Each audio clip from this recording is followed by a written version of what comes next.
Assalamualaikum warahmatullahi wabarakatuh. Selamat pagi Bapak Ibu. Saya ucapkan selamat bergabung kembali di acara Mari Belajar Arsip. Kali ini episode yang ke-26.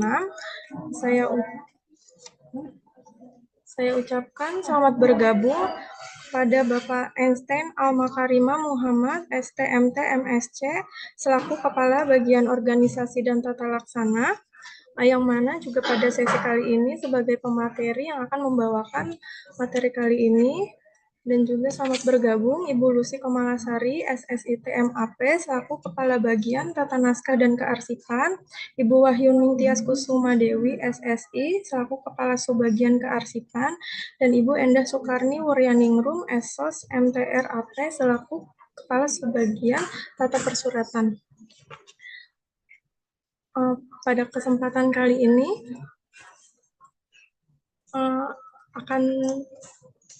akan disampaikan sedikit sambutan pada Ibu Wahyuning Tias Kusuma Dewi. Waktu dan tempat dipersilahkan.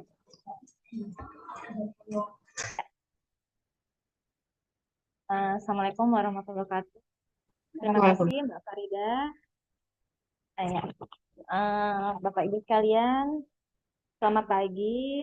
Terima kasih kepada Bapak narasumber yang telah hadir pada pagi hari ini. Mohon izin Bapak Einstein Al-Makarimah Muhammad, STMT MSc, sebagai Kepala Bagian Organisasi Tata Laksana di Biro Organisasi dan Kepegawaian.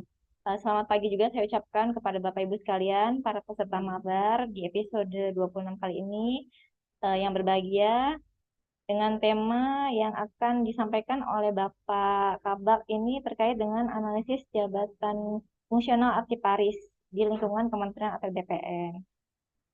Mohon izin Bu Kabak tidak dapat hadir Pak Kabak dan Bapak Ibu sekalian karena sedang cuti sakit, dan kali ini saya hadir untuk memberikan sedikit sambutan karena memang pentingnya acara pada pagi hari ini ya. Banyak sekali teman-teman di daerah, mohon izin Pak, yang ingin berpindah jabatannya sebagai arsiparis. Namun memang karena ketidaktahuannya untuk terkait dengan berapa sih jumlah ketersediaan jenjang jabatan yang ada di masing-masing satker, sehingga sebenarnya sebelum munculnya di peta jabatan itu tentunya kita membuat analisis beban kerja terlebih dahulu ya Pak ya. Dan berdasarkan dengan surat dari Deputi Bidang Pembinaan Karsipan nomor BA.0000-678-2023 tanggal 21 Februari 2023, hal rekomendasi kebutuhan JF Arsiparis di lingkungan ATR BPN ini didapat sekitar kurang lebih 3.352 jumlah kebutuhan JF Arsiparis dari jenjang terampil sampai dengan utama. Untuk itu kami mohon perkenan Bapak untuk memberikan pencerahan Pak, karena memang saat ini kita sudah lumayan memiliki arsiparis sekitar 148 orang yang terdiri atas 5 dari pegawai negeri sipil dan 143 dari pegawai P3K ya Pak ya. Nah, kami memerlukan pencerahan Bapak. Mungkin ada beberapa teman-teman yang berminat memang pindah, tapi apakah jenjang jabatan yang dia inginkan ini ada di tempat atau satker yang ingin dia tuju? Mohon perkenannya Pak. Begitu saja Mbak Farida, Bapak Ibu sekalian, untuk singkatnya karena memang ada acara lagi yang akan dihadiri oleh Pak Makarimah, mungkin untuk kita percepat pada pagi hari ini. Silakan perkenan Bapak untuk menyampaikan materinya.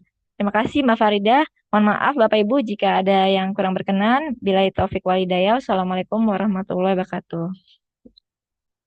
Waalaikumsalam warahmatullahi wabarakatuh. Eh, untuk mempercepat acara, langsung kita mulai pemaparan materi ya Bapak Ibu. Silakan waktu dan tempat dipersilakan untuk Bapak Enten Al-Makarimah. Terima kasih. Baik, terima kasih Bu Kasubag, Bu Pembawa acara. Yang kami hormati Bapak Ibu sekalian, baik para pejabat administrator, pejabat pengawas, pejabat fungsional, semua yang hadir di forum ini. Assalamualaikum warahmatullahi wabarakatuh. Pertama-tama tentu kita patut bersyukur, saya kira penting atas kehadirat ilahi bahwa pada hari ini kita bisa berkumpul untuk sama-sama belajar, saya kira berkenaan dengan salah satu jabatan fungsional yang menurut hemat kami sangat penting keberadaannya dalam rangka menunjang kinerja di lingkungan Kementerian ATR BPN ini. Mungkin izin saya share screen ya untuk menyampaikan materi, dan semalam sudah saya kirimkan juga paparan, nanti mungkin bisa di-share sebagai bahan informasi ke Bapak Ibu sekalian. Sudah terlihat belum? Sudah ya? Jelas Bapak, jelas. Ya. Baik, sebagaimana eh, dari panitia bahwa pada hari ini bagian dari Mabat edisi 26 kita akan belajar sama-sama berkaitan dengan jabatan fungsional Paris di lingkungan kementerian kita, khususnya tadi ada penekanan dari Bu Kasubag berkaitan dengan formasi formasi yang tersedia berkaitan dengan Paris di kementerian kita. Baik, eh, Pak Bu sekalian, di slide yang ada di layar, saya kira ini menjadi satu rangkuman yang secara utuh yang nanti kita akan jabarkan di slide-slide selanjutnya berkaitan dengan jabatan fungsional Paris. Tentu yang perlu kita pahami bahwa berkaitan dengan jabung Paris itu ada dua jenis jabung berkaitan dengan keterampilan dan keahlian. Dan berkaitan dengan keterampilan di sana ada 3 tingkatan dari terampil, mahir, dan penyelia. Yang kemudian secara kualifikasi pendidikan itu sesuai dengan Kemenpan RB 10 tahun 2022 itu adalah minimal di 3 bidang kaspa. Adapun untuk jabatan fungsi keahliannya, di sana juga ada beberapa tingkatan. Pertama muda madya, itu juga diatur berkaitan dengan minimal kualifikasi pendidikannya yaitu S1 atau D4 bidang kearsipan. Yang ingin kami sampaikan juga sudah bisa kita ketahui berbagai regulasi berkaitan dengan hal ini yang tentunya menjadi bekal kita untuk mengetahui seluk-beluk berkaitan dengan jabatan fungsional Paris. Seperti sudah adanya petunjuk teknis pelaksanaan pembinaan CF Paris yang diatur di Perkara BKN nomor 24 tahun 2015 tentang petunjuk teknis pelaksanaan pembinaan jabatan fungsional Paris. Kemudian juga sudah ada SKJ para kompetensi jabatan fungsional Paris yang diatur dengan Kemenpan RB nomor 10 tahun 2022 tentang SKJ atau standar kompetensi jabatan fungsional Paris. Dan sudah ada asosiasinya juga, Asosiasi Paris Indonesia, yang tentu menjadi salah satu hal yang dilakukan oleh pembina dalam menyelenggarakan Jafung itu harus membentuk asosiasi untuk jabatan fungsional tersebut. Dan jabatan juga cukup lama saya kira, sehingga sudah ada tunjangan jabatannya sebagaimana tertera dalam layar, sehingga Bapak Ibu yang sudah menduduki atau akan menduduki sudah ada gambaran bahwa nanti ketika menjadi jabatan fungsional Paris di level tertentu sudah ada tunjangan jabatannya dari terampil, mahir, penyelia, kemudian masuk ke keahlian, ahli pertama, muda, madya, dan utama. Ini sesuai dengan Perpres 15 tahun 2017 tentang tunjangan jabatan fungsional Arsiparis. Demikian juga tadi disampaikan bagaimana cara menghitung beban kerja yang sebenarnya sudah kita lakukan bersama-sama dan tadi sudah disampaikan, sudah ada surat rekomendasi dari pembina, dari ANRI, dan juga sudah ada ketetapan dari Kemenpan. Itu tentu pada waktu menghitung itu juga menggunakan acuan berkaitan dengan perhitungan beban kerja yang diatur dalam Perka ANRI nomor 10 tahun 2019 tentang pedoman penyusunan formasi jabatan Arsiparis. Bapak sekalian yang selain tunjangan jabatan, saya kira juga perlu diketahui juga kelas jabatan. Kelas jabatan ini berkaitan dengan tunjangan kinerja. Kalau tadi tunjangan jabatan sudah kita sampaikan di sebelah kanan, yang sebelah kiri adalah kelas jabatan. Ini yang nanti relevansinya pada tunjangan kinerja. Di kelas jabatan ini, sebagaimana di layar, itu untuk jabatan Arsiparis yang terampil itu kelas jabatan 6, kemudian mahir 7, kemudian penyelihat 8, kemudian untuk kalian ahli pertama 8, muda 9, dan madya 11. Adapun terakhir, berkaitan dengan ruang lingkup tugas dan fungsi, itu diatur juga dalam Permen Pan RB 13 tahun 2012. Yang mungkin bisa kami juga sampaikan, pasca terbitnya Permen Pan RB 1 2023, seluruh pembina, instansi pembina untuk jabatan fungsional itu juga sedang menyusun revisi Permenpan RB untuk seluruh jabatan fungsional untuk disesuaikan dengan Permenpan RB 1 tahun 2023. Nah, tadi mungkin perlu kita update saya kira, sebagaimana Bu Rektor tadi sampaikan, ya tapi yang ingin kami tekankan bahwa di slide ini adalah formasi yang tersedia. Masih sangat banyak formasi tersedia, itu kalau kita lihat di tabulasi atau di grafik, untuk Arsiparis terampil tersedia 1.257, kemudian untuk mahir 816, kemudian untuk penyelia itu 609 formasinya. Adapun untuk yang keahlian, ahli pertama itu ada 476, untuk ahli muda 116, madya 6, dan utama 2. Sehingga sudah cukup lengkap, setiap levelnya itu sudah ada formasinya, sehingga Bapak Ibu sekalian yang ingin pindah, saya kira masih sangat tersedia berkaitan dengan Arsiparis ini, karena masih sangat banyak ketersediaan formasinya, sehingga memudahkan Bapak Ibu sekalian untuk bisa berpindah. Bapak sekalian lebih detail lagi, sengaja kami tampilkan data ini yang perlu diketahui tidak sampai detail sampai dengan kantor tanahan karena cukup banyak datanya. Tapi sekiranya dibutuhkan bisa diminta ke kami nanti cepat saja.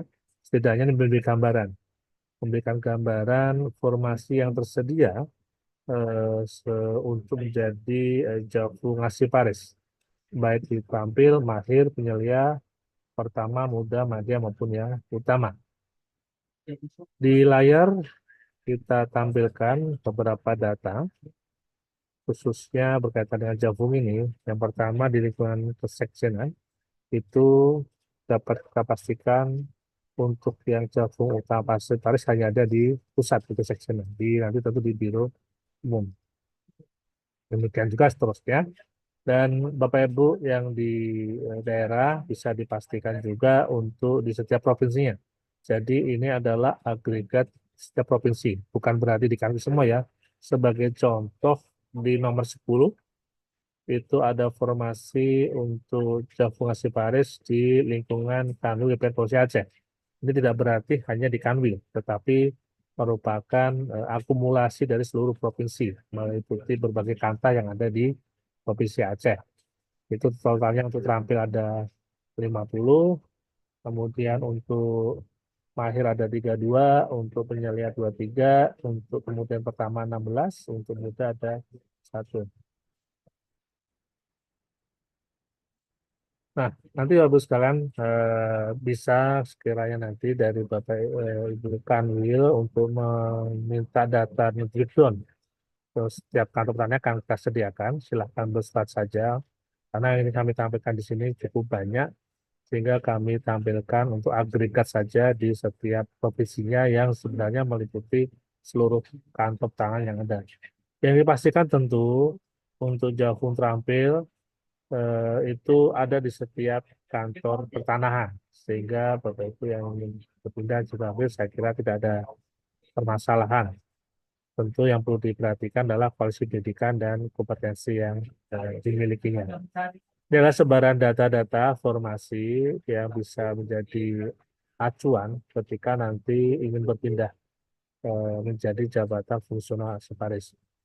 Saya kira saya tidak bisa bacakan, nanti bisa di-share saja bahannya untuk setiap unit kerja, berapa jumlah Jafung Asiparis dari level terampil sampai dengan utama, ataupun kalau pada dasarnya kalau di setiap provinsi kita sediakan yang kepentingan muda.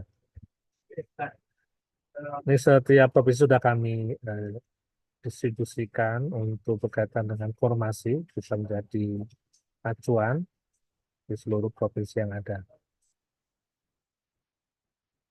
Ya, nah yang selanjutnya tentu berkaitan dengan peta jabatan. Ini sudah disinggung juga oleh Ibu Kasubag ya. Pada dasarnya dalam merumuskan peta jabatan itu basisnya adalah kelas jabatan. Sehingga dalam menempatkan seorang Jafung tentu melihat kelas jabatannya. Dan kelas jabatannya ini kemudian menjadi satu pertimbangan di mana seorang Jafung ditempatkan, sehingga untuk menjadi atasannya itu tidak boleh kelas jabatan yang sama atau bahkan di bawahnya, sehingga harus lebih tinggi.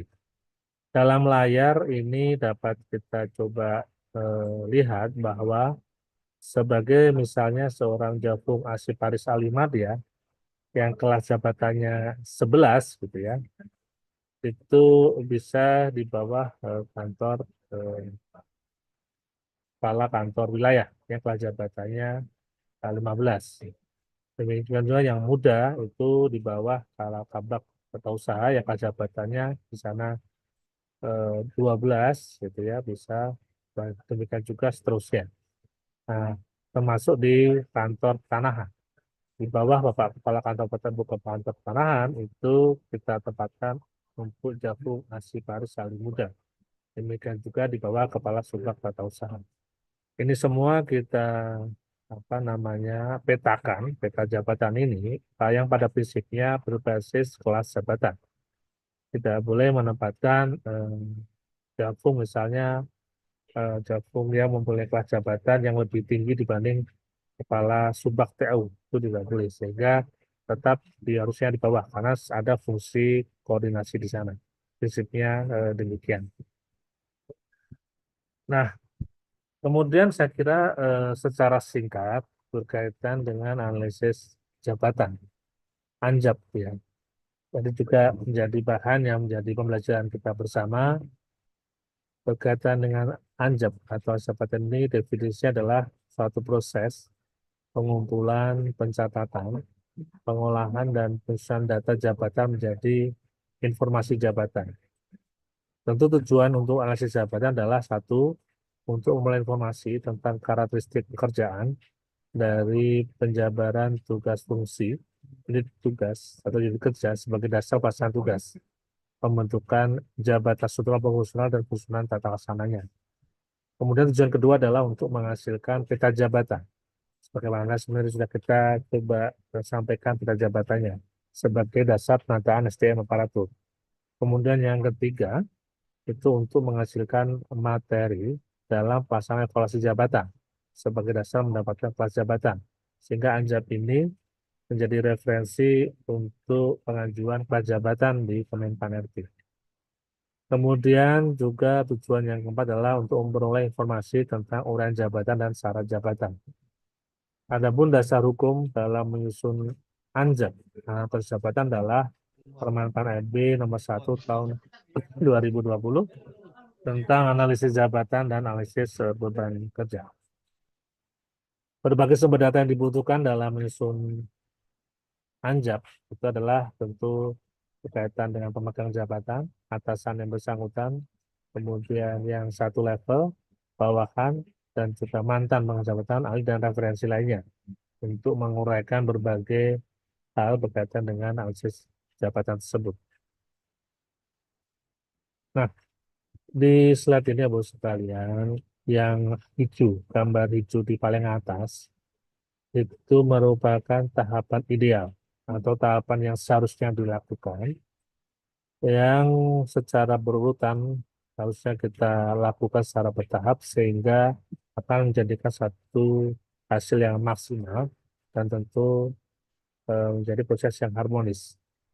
Dimulai dari mandat, sehingga mandat ini tentu berkaitan dengan kementerian kita mau kemana, apa yang dimandatkan di kementerian kita. Tentu tidak lepas dari seluruh layanan pertanahan dan tata ruang.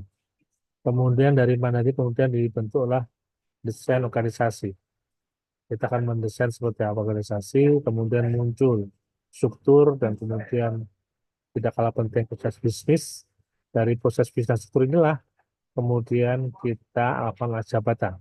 Secara gamblangnya adalah setiap kotak jabatan kita harus menganalisis jabatan seperti apa yang sesuai untuk dapat melaksanakan setiap kotak yang ada di kementerian kita. Nah, dengan jabatan ini akan kita dapat kabar oleh jabatan dan spesifik jabatan. Sehingga ketika ada salah satu proses yang sudah tidak lalui, tentu hasilnya tidak akan maksimal. Seperti kondisi nomor 1 tidak melalui mandat, kita tidak tahu arahnya kemana, sehingga tidak efektif apa yang kita susun khususnya berkaitan dengan anjak ini. Demikian juga beberapa langkah yang lain, ketika kita tidak melalui tidak mengikuti langkah yang seperti gambar yang di atas, itu tentu tidak akan maksimal, akan banyak masalah yang ditemui dengan hal ini. Sehingga ini menjadi gambaran kita bahwa dalam proses ancap itu tidak bisa tiba-tiba ada urutannya, khususnya pada saat sekarang di masa transisi pemerintahan yang baru ini. Tentu kami itu juga berproses secara paralel untuk memenuhi berbagai tahapan yang ada di gambaran hijau tersebut, untuk kemudian nanti kita bisa menentukan ke depannya seperti apa analisis jabatan yang dibutuhkan untuk Kementerian APR BPN. Bapak Ibu sekalian, ini kami coba sedikit berikan gambaran terkait dengan format analisis jabatan. Jadi ini beberapa form yang harus kita uraikan dalam analisis jabatan. Yang tentu dari berbagai informasi yang kita harus dapatkan untuk bisa menguraikan. Tentu pertama nama jabatannya apa, ya, kemudian kode jabatannya, kemudian unit kerjanya, kemudian ikhtisar jabatan, kemudian kualifikasi jabatan, dan seterusnya. Adapun untuk nama jabatan itu memberi ciri dan gambaran atas jabatan. Kode jabatan itu mempermudah inventarisasi jabatan. Kemudian untuk unit kerja tentu berkaitan dengan tempat kedudukan jabatan yang terlihat dalam sudut jabatan. Kemudian juga ikhtisar jabatan merupakan ringkasan dari tugas-tugas yang dilakukan, yang tersusun dalam satu kalimat yang mencerminkan pokok-pokok tugas jabatan. Kemudian kualifikasi jabatan, ini merupakan kualifikasi yang berkesesuaian dengan tugas dan fungsi. Jadi jelas ketika kita mendefinisikan kualifikasi itu merujuk pada tugas dan fungsi jabatan. Kualifikasi itu apa saja seperti pendidikan, kemudian pelatihan, ataupun pengalamannya, seperti apa yang kita butuhkan untuk dapat menemukan kesesuaiannya dengan tugas dan fungsi jabatan tersebut. Kemudian tugas pokok berkaitan dengan uraian atas semua tugas jabatan yang merupakan upaya pokok yang harus dilakukan oleh pemegang jabatan dalam memproses bahan kerja menjadi hasil kerja dengan menggunakan berbagai perangkat kerja yang dibutuhkan dan dalam kondisi pasar tertentu. Kemudian masih ada beberapa hal yang harus kita juga uraikan, seperti yang nomor 7 hasil kerja, ini kan keluaran atau output kerja jabatan dengan ukuran kuantitas, kualitas, waktu, dan atau biaya yang dapat berupa benda, jasa, dan informasi.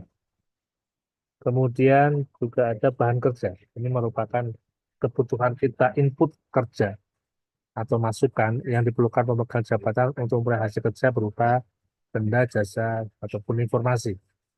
Kemudian juga kita harus menguraikan perangkat kerja, itu berkaitan dengan alat kerja yang digunakan oleh pemegang jabatan dalam memproses bahan kerja menjadi hasil kerja, baik benda, jasa, maupun informasi. Kemudian kita harus melakukan tanggung jawab juga. Tanggung jawab juga ini berkaitan dengan tuntutan jabatan terhadap kesanggupan pegawai untuk melakukan pekerjaan dan wewenang. Itu adalah hak yang dimiliki oleh pemangku jabatan untuk mengambil suatu tindakan atau keputusan mengenai suatu hal agar tugas yang dilaksanakan dapat berhasil dengan baik. Dengan adanya perumusan yang jelas, maka dapat dihindarkan terjadi penyalahgunaan atau duplikasi wewenang. Kemudian ada juga korelasi jabatan. Itu adalah hubungan kerja antar jabatan yang dianalisis dengan jabatan lainnya terkait dengan pelaksanaan tugas jabatan baik timbal balik maupun SARA, baik vertikal, horizontal maupun diagonal.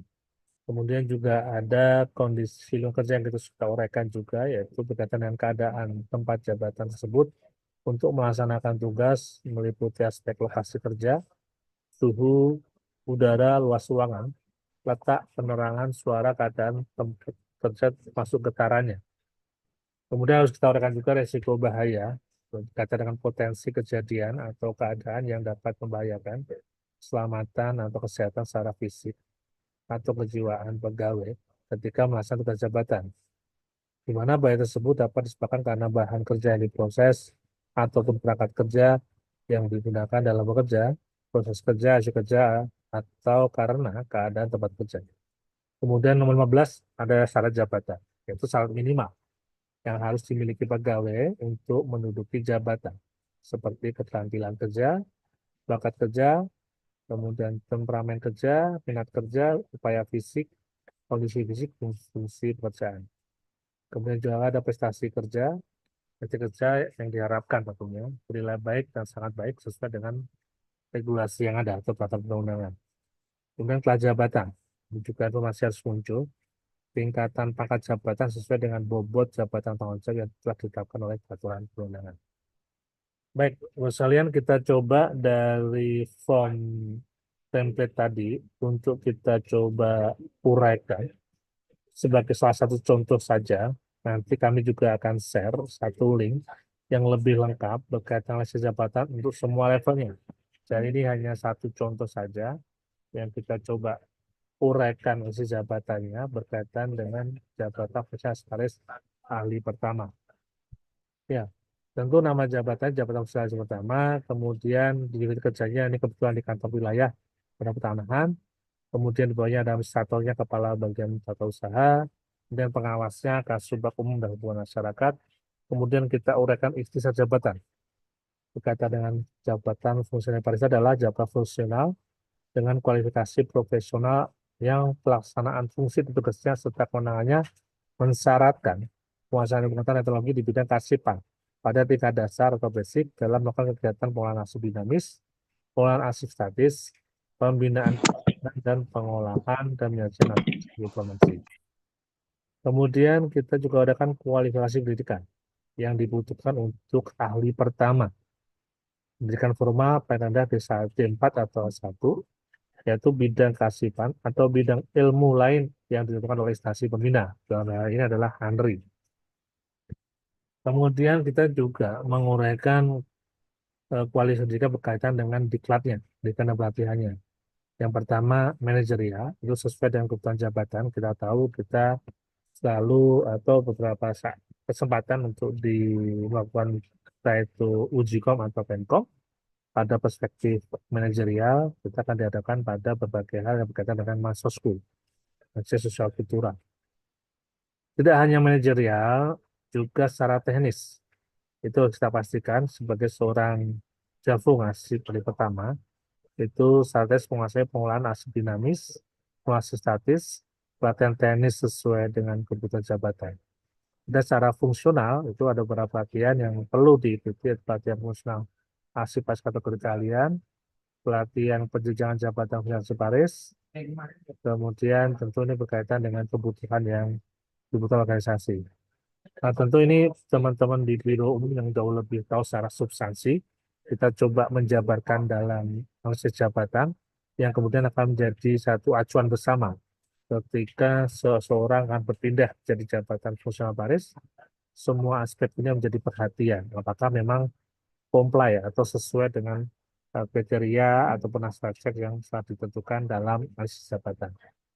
Selanjutnya berkaitan dengan pengalaman kerja, itu bagi arsiparis yang jenjang jabatan arsiparis mahir ke ahli pertama itu paling kurang 1 tahun telah menduduki jabatan sebelumnya, sehingga untuk menjadi pertama itu sudah ada pengalaman sebelumnya. Bagi arsiparis yang diangkat melalui penyesuaian nanti passing dan pindah jabatan paling kurang 2 tahun untuk pengalaman. Itu sudah diatur bagi yang, karena kalau in passing saya kira sudah lewat, ya, in passing lewat itu waktu itu adalah satu satu apa privilege untuk bisa penyesuaian tapi dengan minimal pengalaman 2 tahun. Selanjutnya tugas pokok. Tugas pokok ini kita coba uraikan, kita lihat dari pasal 13 dari Perka Anri nomor 43 tahun 2015 tentang Juknis Permenpan RT 48 tahun 2015 tentang CF SC Paris. Cukup banyak tugas pokok yang perlu diperhatikan berkaitan dengan Javu hasil Paris yang pertama, itu melakukan pemberkasan hasil terjaga, melakukan identifikasi hasil vital, menyeleksi hasil inaktif yang akan dimusnahkan, membuat daftar hasil inaktif untuk diusulkan musnah, dan seterusnya. Mungkin bisa nanti silakan untuk dapat dibaca. Cukup banyak tugas pokoknya, dan tentu yang ingin kami sampaikan, ini dalam beberapa waktu ke depan bisa jadi berubah, karena memang kembali lagi pasca terbitnya Permenpan 1 2003, seluruh Permenpan Javu itu harus kita revisi, termasuk yang ada di kementerian kita. Kita sebagai pembina 4 Javung, yaitu Javung Penata Ruang, Javung Penata Kadastral, Penata Pertanahan, dan Penata Ruang, kita sedang melakukan revisi untuk disesuaikan dengan Permenpan RB 1 2023. Ini adalah gambaran tugas pokok. Saya kira cukup banyak. Bapak Ibu sekalian bisa nanti untuk jadi satu referensi seperti apa tugas pokok yang harus dipahami dan menjadi nanti tugas dalam menjalankan sebagai seorang javung. Ya. Kemudian hasil kerja. Selain tugas pokok, tentu hasil kerja yang diharapkan dari seorang javung, ini khususnya yang javung aspirasi pertama, cukup banyak juga sih, tentu semua disesuaikan dengan kebutuhan organisasi yang sekarang tertuang dalam SKP. Sehingga ini yang kemudian jadi perhatian penguasaan kompetensi yang harus diharapkan dari seorang javung. Karena nantinya ketika menjadi seorang javung tentu harus melalui uji kompetensi yang tentu secara substansi tidak terlepas dari tugas pokok, hasil kerja, dan seterusnya. Cukup banyak juga nanti bisa menjadi referensi bagi sekalian ketika mempelajari seluk-beluk berkaitan javung hasil Paris. Kemudian bahan kerja, saya kira ini menjadi input dalam penyusunan eh, suatu tugas atau pelaksanaan tugas. Itu tentu kalau kita secara umum kita memperhatikan RPJPN, RPJMN, kebijakan wilayah kebijakan Kementerian KUPN, Ekstra juga SOPK, berbagai juknis dan cukla SOP di bidang kearsipan, peraturan perundangan dan dokumen yang diperlukan. Ini sesuai dengan kebutuhan kita. Perangkat kerja kita juga sudah coba uraikan, kita masuk di benda dan informasi. Kalau benda kita butuh komputer dan kerja lainnya, informasi kita butuh dokumen, data yang tertuang dalam perangkat kerja. Kemudian tanggung jawab, tentu ini juga disesuaikan dengan tugas pokok. Secara umum saja kami sampaikan berbagai tanggung jawab yang harus dilakukan ataupun harus dipenuhi, seperti kelengkapan daftar pemberkasan hasil terjaga, kelengkapan hasil identifikasi, dan semua tentu ini nantinya harus relevan dengan SKP untuk Bapak Ibu sekalian yang tentu sudah terlibat di Javung Hasil Paris. Dan di SKP itu kan yang harus dipenuhi sesuai dengan ekspektasi organisasi. Kemudian tentu ada wewenang. Wewenang itu apa saja yang diberikan kepada seorang Javung Hasil Paris, wewenangnya untuk dapat menyelenggarakan tugas pokok tadi. Dan kemudian juga kita uraikan relasi jabatan secara internal dan eksternal. Tentu kalau secara internal, teman-teman Javung Hasil Paris mempunyai keterkaitan seluruh unit kerja yang ada di Kementerian dan DPR. Adapun secara eksternal, kita coba petakan, itu juga berkaitan dengan pemerintah daerah, dengan DPRD di daerah, kemudian berbagai dinas yang ada di pemerintah daerah, kemudian termasuk kantor pelayanan pajak, notaris, dan seterusnya. Kemudian kita uraikan kondisi lingkungan kerja yang kita harapkan ketika Bapak Ibu si Paris itu bekerja. Tempat kerja itu dalam ruangan, suhu cukup sejuk, keadaan ruangan cukup dan terang. Dan resiko, kita juga uraikan juga resikonya ada berapa, itu resiko personal, ada resiko hukum, resiko reputasi.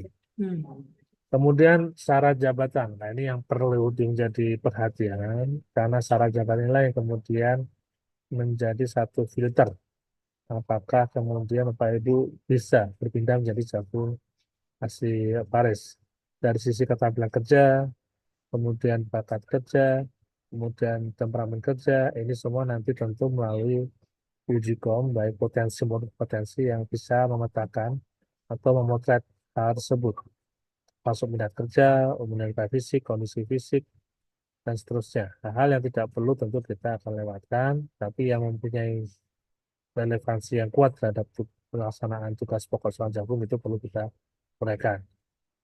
Dan untuk yang kelas jabatan, khususnya yang pertama, itu kelas jabatannya 8. Nah, ini satu slide terakhir saya kira Bapak sekalian. Nanti Bapak sekalian bisa mengakses di SID Anjab CFA. Di sana sudah kami siapkan untuk alih jabatan setiap levelnya. Sehingga Bapak Ibu yang ingin pindah menjadi jagung asli Paris bisa melihat pada level apa ingin berpindahnya. Apakah di keterampilan atau di keahlian, itu bisa dilihat setiap levelnya kita sudah siapkan anjabnya. Saya kira itu yang dapat kami sampaikan. Memang kami tidak uraikan secara detail, tapi bisa menjadi referensi untuk sekalian untuk bisa mempelajari disesuaikan dengan kebutuhan ataupun keinginan untuk berpindah pada jabatan fungsional Paris itu pada level yang mana. Terima kasih. Demikian yang dapat kami sampaikan. Mohon maaf sekiranya ada kelemahan. Semoga memberikan manfaat bagi Bapak Ibu sekalian untuk menambah wawasannya berkaitan dengan jagung asli Paris. Demikian, terima kasih. Wassalamualaikum warahmatullahi wabarakatuh. Kembali ke pembawa acara. Waalaikumsalam warahmatullahi wabarakatuh. Terima kasih Bapak atas penyampaian materi yang diberikan pada sesi kali ini sehingga kami mendapatkan pencerahan terkait jabatan fungsional Arsiparis kali ini Bapak. Terima kasih banyak. Kemudian selanjutnya adalah sesi tanya jawab ya Bapak. Untuk Bapak Ibu yang mungkin masih bingung nih terkait jabatan fungsional Arsiparis atau memang ada yang mau pindah ke jabatan fungsional Arsiparis, ada pertanyaan silahkan. Izin Bapak, ada pertanyaan dari Ibu Kartika dari Kanwil BPN Jogja. Selamat siang Bapak, mohon izin bertanya apakah ABK tersebut bisa bertambah pada kantor wilayah? Ya, silakan Bapak, waktu dan tempat dipersilakan. Baik, tentu ABK yang kami sampaikan tadi tidak sifatnya tidak statis. Tentu akan kita terus pantau menyesuaikan kebutuhan organisasi. Yang kita sampaikan tentu hasil dari perhitungan awal dan menjadi keputusan pimpinan, sehingga nanti sekiranya memang ada kondisi yang memungkinkan satu unit membutuhkan lebih dari yang sudah kita siapkan, bisa diusulkan juga dengan berbagai evidence yang tentu menguatkan. Karena memang semua basisnya adalah ABK, basisnya analisis beban kerja. Kita akan cek volume yang ada di sana, apakah memang membutuhkan melebihi dari yang sudah disediakan, termasuk kompleksitas permasalahan yang dihadapi juga itu menjadi bagian dari pertimbangan. Sekali lagi, yang kami sampaikan untuk tidak statis, akan bisa berubah waktu tergantung dengan kebutuhan organisasi. Sehingga tidak lagi akan terjadi kotak-kotak yang statis. Memang kalau dibutuhkan di unit yang lebih membutuhkan karena loadnya tinggi, misalnya ada kondisi tertentu, ada penugasan tertentu yang berimplikasi pada kebutuhan jumlah Javung Asiparis, itu jadi juga pertimbangan pimpinan. Sehingga prosesnya tentu silakan untuk mengajukan ke kami, ke pimpinan, menjadi perhatian pimpinan untuk yang kami analisis. Tentu nanti ada suatu pertimbangan-pertimbangan yang mendiskusikan juga dengan teman-teman biro umum, dan kemudian tentu dari situlah maka memang dimungkinkan ada penyelesaian jumlah formasi di unit tertentu. Saya kira itu yang Baik, terima kasih Bapak. Untuk pertanyaan selanjutnya ini ada dari Ibu Lia dari Kanwil Kalimantan Barat, Bapak. Ya, silakan Ibu Lia.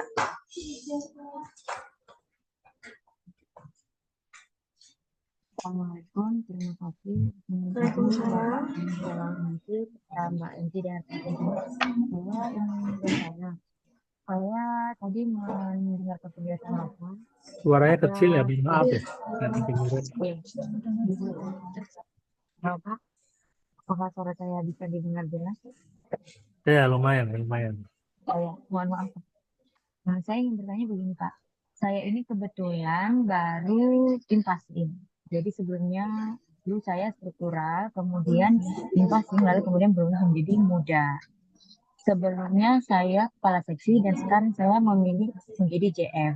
Hanya JF saya ini kan masih umum.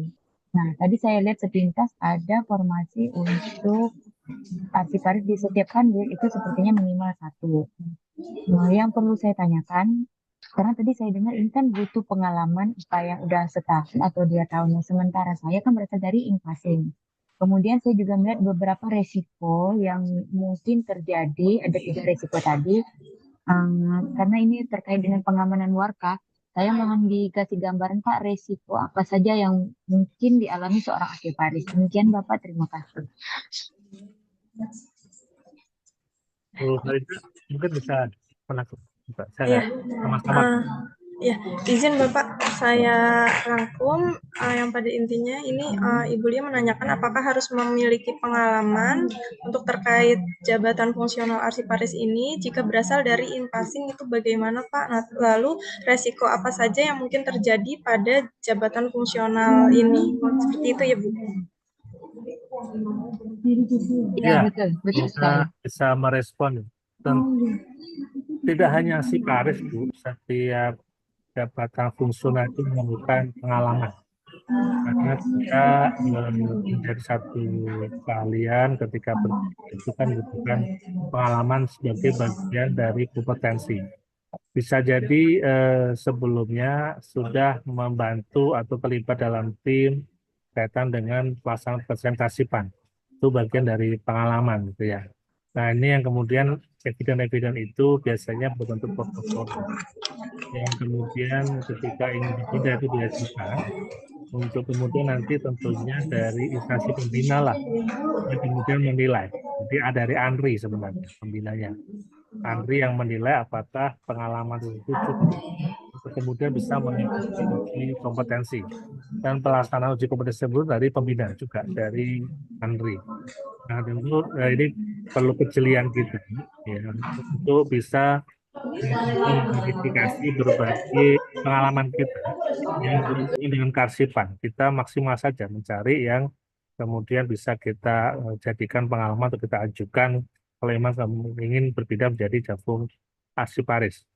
Bahkan tidak hanya Arsiparis, Javung lainnya pun juga menuntut pengalaman ketika akan menjadi seorang Javung. Kemudian kalau resiko, tentu resiko itu yang kita sampaikan resiko sifatnya juga dinamis, itu paling enggak resiko dasar yang harus kita juga pahami. Setidaknya sebagai seorang arsiparis itu sudah punya sense untuk mitigasi resikonya. Sehingga pelaksanaan pekerjaan itu perlu satu kehati-hatian. Nah, resiko-resiko tadi tentu sangat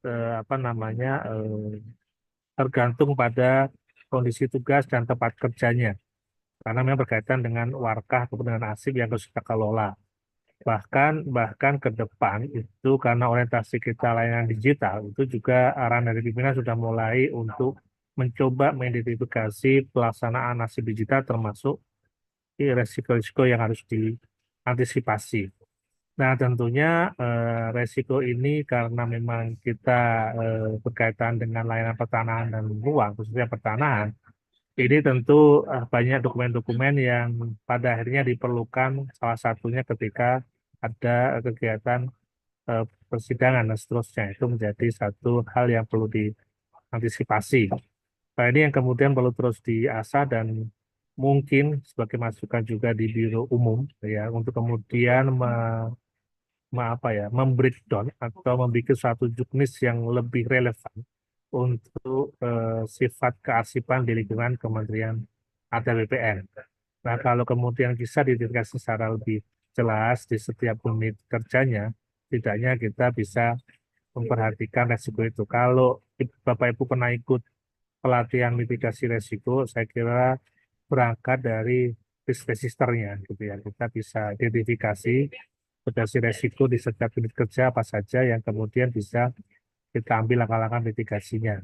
Nah, ini sangat tergantung dengan ini Bu, dengan tempat kerja kita seperti apa untuk bisa kita menghindarkan. Dan tentu kan kalau mengintegrasi resiko ini kan sebenarnya permasalahan-permasalahan yang sebelum pernah terjadi untuk kita antisipasi agar tidak terulang lagi.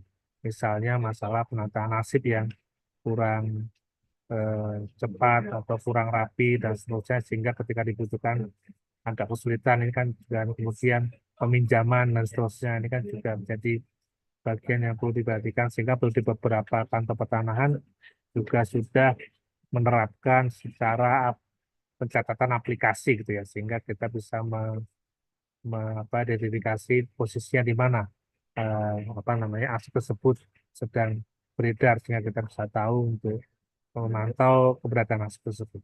Nah, itu resiko, antisipasi resiko yang tergantung dengan kondisi kantor setempat. Kalau memang volumenya banyak, tentu perlu langkah-langkah yang lebih spesifik agar memitigasi potensi masalah ke depannya.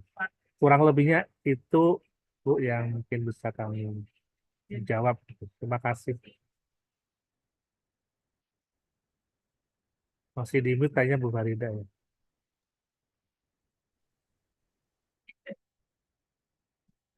Oh ya, terima kasih Bapak Makarima atas penjelasannya. Seperti itu ya Ibu Lia.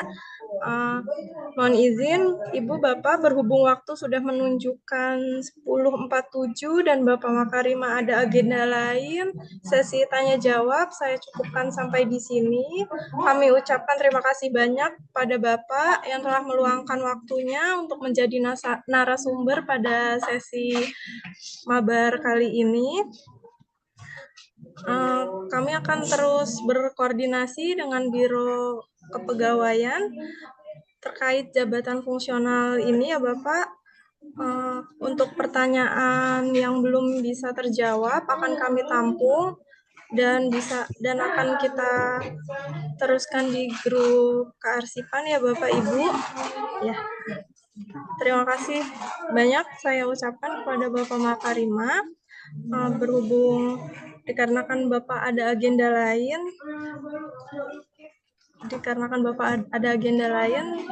jika ingin meninggalkan sesi Zoom kali ini, dipersilakan. Terima Ya, kasih terima kasih Bapak. banyak Bu Farida, terima kasih Ya. Bapak Farida. Mohon maaf belum bisa merespon semua pertanyaan tadi disampaikan oleh Bu Farida. Silakan sekiranya ada semaksimal mungkin akan merespon melalui Biro Umum untuk kemudian bisa ke sekalian. Dan ini menjadi satu kesempatan besar bagi Bapak Ibu ingin berpindah jadi Jabung Paris. Formasi tersebut masih sangat banyak sehingga bisa memenuhi ekspektasi dari Bu sekalian. Mohon maaf sekali lagi setelah ada berkenan izin untuk undur diri karena kebetulan jam 11 kami harus mendampingi Bapak Staf ahli untuk agenda selanjutnya. Mohon izin undur diri. Terima kasih. Terima kasih. Waalaikumsalam warahmatullahi wabarakatuh. Terima kasih Bapak. Ya, izin Bapak Ibu, untuk acara selanjutnya kita ada kuis Kahoot. Untuk pertanyaan Bapak Ibu yang mungkin belum terjawab akan kami tampung dan akan kita koordinasikan kembali kepada Biro Organisasi dan Kepegawaian. Untuk sesi selanjutnya kita langsung mulai ya Bapak Ibu. Untuk game Kahoot-nya,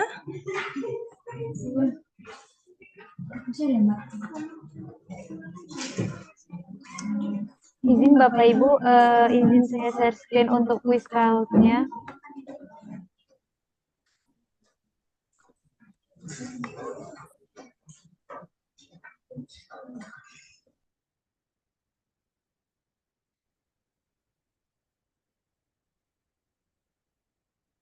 Bapak Ibu bisa bergabung di Play Kahoot dan ini untuk kode Kahoot-nya bisa diklik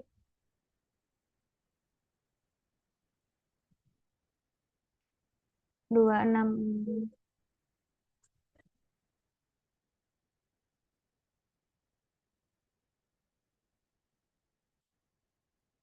Silahkan bergabung Bapak Ibu. Untuk linknya sudah saya share.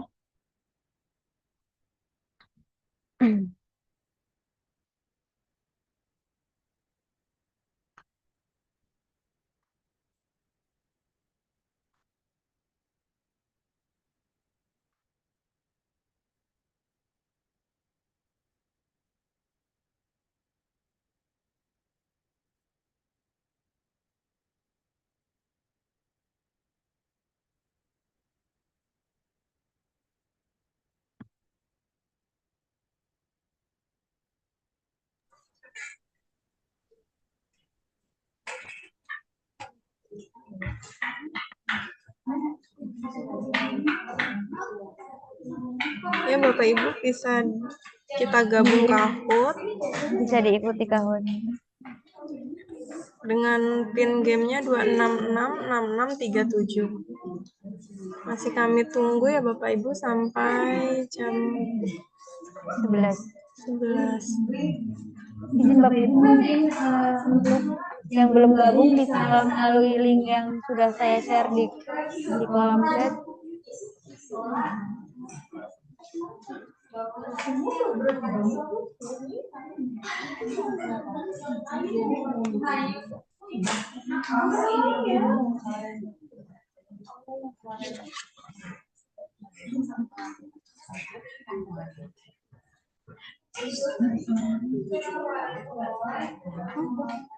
Suaranya kok nggak ada, Bir?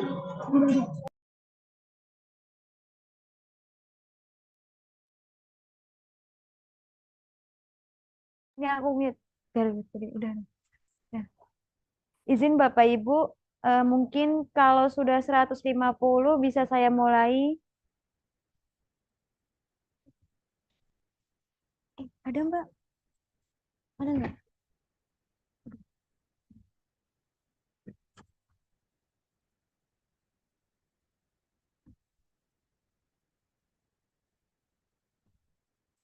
Udah keras.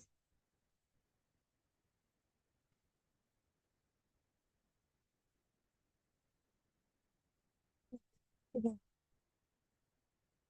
Makasih Mbak.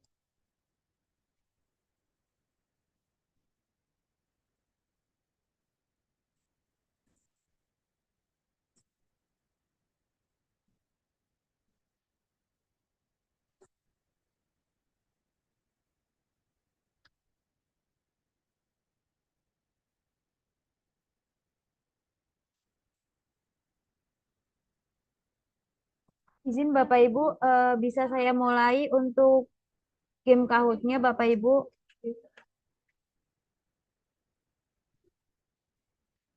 Satu, dua, tiga.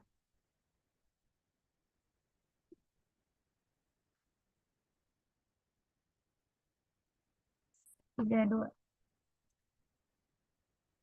Yang pertama, menurut Permen ATR BPN nomor 24 2015, ada berapakah jumlah kelas jabatan aksiparis di Kementerian ATR BPN Bapak Ibu?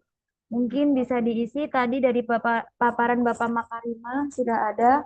Ada berapakah jumlahnya Bapak Ibu?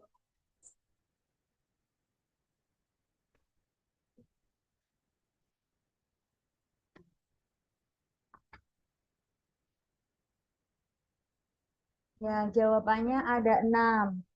Yang betul ada 49. Selamat Bapak Ibu kepada yang sudah betul untuk menjawab pertanyaan nomor 1. Selanjutnya, yang pertama ada Bu Kartika dari DIY, yang kedua ada TYS, dan ketiga ada Bapak Raditwajo. Selamat Ibu Kartika. Selanjutnya yang game kedua, yang nomor 2 adalah standar kompetensi jabatan fungsional arsiparis diatur dalam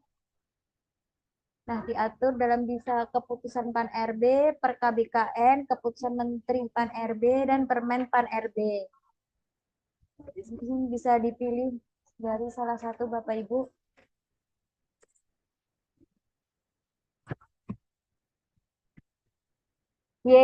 Ada 24 yang betul dan lainnya masih ada yang salah. Tidak apa-apa Bapak Ibu, dicoba lagi. Untuk top skor pertama masih di TYS, dan yang kedua 621960, dan yang ketiga Ibu Kartika. Dilanjutkan untuk game yang ketiga Bapak Ibu. Jabatan arsiparis yang ABK-nya banyak dibutuhkan di Kementerian ATR BPN baik pusat dan daerah adalah, tadi sudah dijelaskan oleh Bapak Makarima, banyak ada kurang lebih 1000 lebih jabatan arsiparis yang dibutuhkan di Kementerian ATR tingkat pusat sampai ke daerah. Apakah arsiparis ahli pertama, ahli mahir, ahli utama, ataupun arsiparis terampil? Ya, jawabannya adalah arsiparis terampil Bapak Ibu. Ini sudah ada yang betul 77.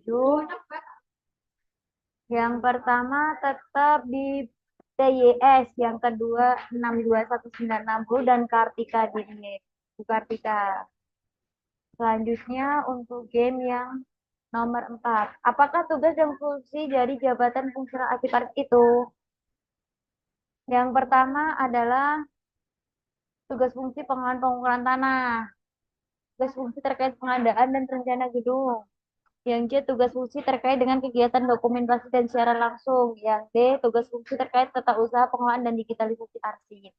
Nah, yang mana Bapak Ibu? Ya, betul. 126. Yang betul berarti Bapak Ibu sudah paham semua untuk jabatan arsiparis itu apa saja. Nah, selanjutnya yang kelima, yang pertama ada masih di TYS, yang kedua 621960, dan yang ketiga mohon maaf Ibu Kartika DIY. Nah, ini soal yang terakhir Bapak Ibu. Kedudukan tertinggi jabatan fungsional arsiparis adalah, tadi sudah dijelaskan oleh Bapak Makarima, ada beberapa jabatan tertinggi arsiparis yang ada di Kementerian ATR BPN, dan itu mungkin di daerah juga tidak ada. Bisa arsiparis mahir, terampil, ahli maja, dan ahli utama. Silahkan dipilih sesuai tadi yang sudah dijelaskan oleh Bapak Makarima. Ya, ahli utama. Betul sekali Bapak Ibu. Mungkin untuk yang selanjutnya, yang top game pada Mabar Gauteri ini adalah Mas. Dan yang kedua Ibu Kartika. Selamat kepada Ibu Kartika. Yang pertama ada TYS. Selamat kepada Bapak Ibu TYS untuk runner up dari 1 sampai 23. Sekian dari saya untuk game Kahootnya. Mungkin saya kembalikan ke Mbak Farida selaku pembawa acara untuk kegiatan Mabar hari ini. Terima kasih Bapak Ibu. Terima kasih Mbak Berliana yang sudah memandu games Kahoot kali ini. Saya ucapkan jangan lupa untuk presensinya ya Bapak Ibu di LMS PPSDM dengan password 8524. Ya. Dengan berakhirnya game Kahoot kali ini, berakhir juga sesi Mari Belajar Arsip kali ini. Saya ucapkan terima kasih kepada Bapak Ibu atas antusias dan kehadirannya pada Mabar episode 26 kali ini. Kami mohon maaf bila ada salah kata dan yang kurang berkenan, dan untuk pertanyaan yang mungkin belum terjawab, bisa kita tampung dan akan kita koordinasikan dengan Biro Keuangan Biro Kepegawaian untuk mendapatkan jawaban-jawabannya. Nanti akan kita tindak lanjuti ya. Dari saya, mohon maaf apabila ada salah kata dan kurang berkenan. Terima kasih saya ucapkan. Wassalamualaikum warahmatullahi wabarakatuh. Waalaikumsalam Waalaikumsalam warahmatullahi Terima kasih. wabarakatuh. Bapak Ibu bisa bertanya di grup kearsipan ya. Untuk yang belum terjawab nanti kami usahakan menjawab. Bapak Ibu kami koordinasikan dulu ke Biro Orplak sesuai tadi yang disampaikan Mbak Farida. Terima kasih Bapak Ibu. Terima kasih.